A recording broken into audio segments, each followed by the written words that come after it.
ธัมพุทธัสสะนะโมตัสสะภะคะวะโตอะระหะโตสัมมาสัมพุทธัสสะนะโมตัสสะภะคะวะโต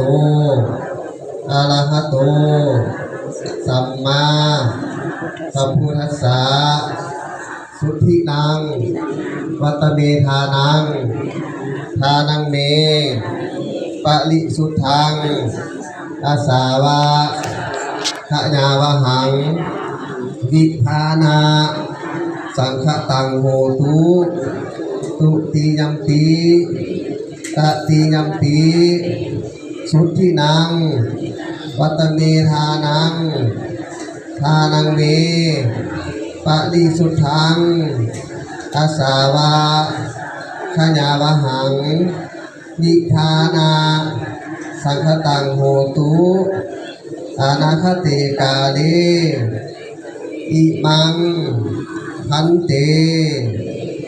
สัพปริวารังกฐินนาทีวาลาหุนสังสังคัสสะโอโนสยามาสาธุโนพันเตสังโฆอิมังสัพปริวารังกันหินนาหุนสังสัพปฏิคันหาตุปฏิคาเหตวาอิมินา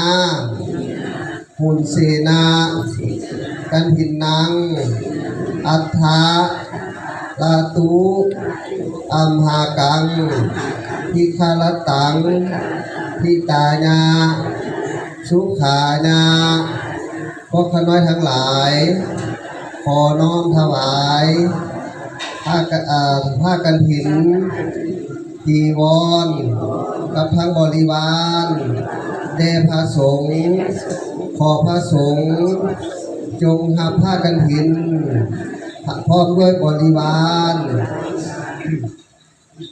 ของพวกข้าน้อยทั้งหลายหับแล้วจงกันถินด้วยผ้านี้เพื่อประโยชน์และความสุขความเจริญ